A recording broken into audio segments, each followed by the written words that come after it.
आपल्या सावलीपासून आपणच शिकावे, कधी लहान तर कधी मोठे होऊन जगावे. शेवटी काय घेऊन जाऊ, जाणार आहोत ते सोबत, म्हणून प्रत्येक नात्याला हृदयातून जपावे. रामकृष्ण हरी मंडळी, कशा आहात? मजेत ना?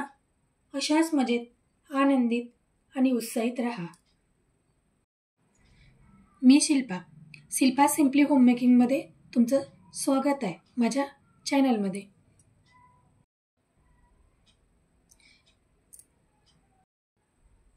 आपण घरगुती जीवनाचा आनंद, सुंदर रेसिपीज आणि साधेपणाचा आनंद शेअर करतो.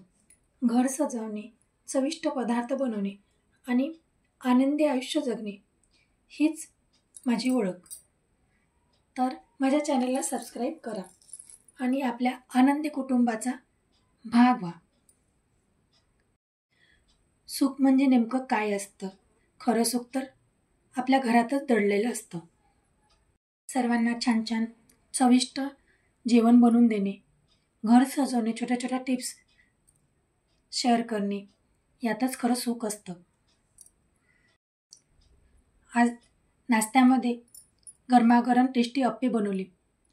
एक ग्लास तांदूळ, 1 वाटी चण्याची डाळ, अर्धी वाटी मुगाची डाळ, अर्धी वाटी उडीद आदल्या दिवशी भिजवून ठेवले.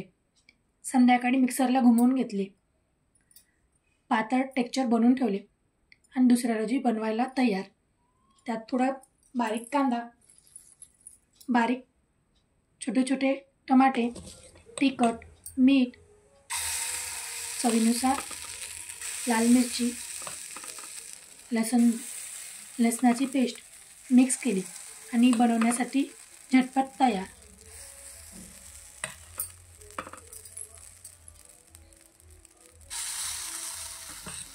नवीनच अप्पे पात्र घेतले होते, तर त्यात थोडे गरम व्हायला ठेवले. थोडे त्याला तूप लावायचे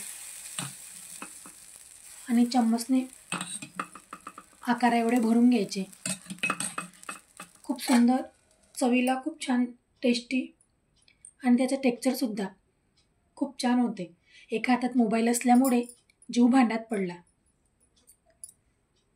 बघा किती इझिली ते पलटतात, पलटायला सुद्धा त्रास होत नाही.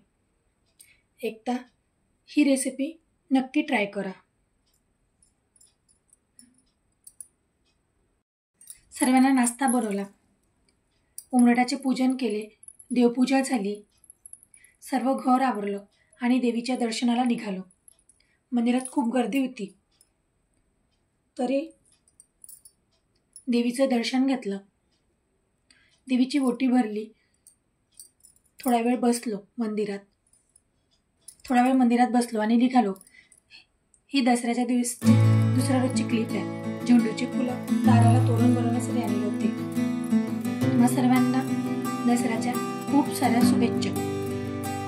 आनंदाने सोनू वाटू, नाती जपू मनामनाची, हीच खरी शान आहे दसऱ्या सणाची. दसऱ्याच्या सणासाठी छोटे छोटे घर क्लिनिंगचे टिप्स केले. दुसऱ्या रोजी दसरा असल्यामुळे थोडं घर क्लीन केलं. तरी छोटीशी क्लिप तुमच्यासोबत शेअर करत आहे. जसं घर सजवून आपल्याला आनंदी वाटते, त्याचप्रमाणे पॉझिटिव्ह राहणे, सुंदर विचाराने जगणे, त्याचप्रमाणे स्वतःची सुद्धा केअर करणे, ही सुद्धा एक आनंदी आयुष्य जगण्याचे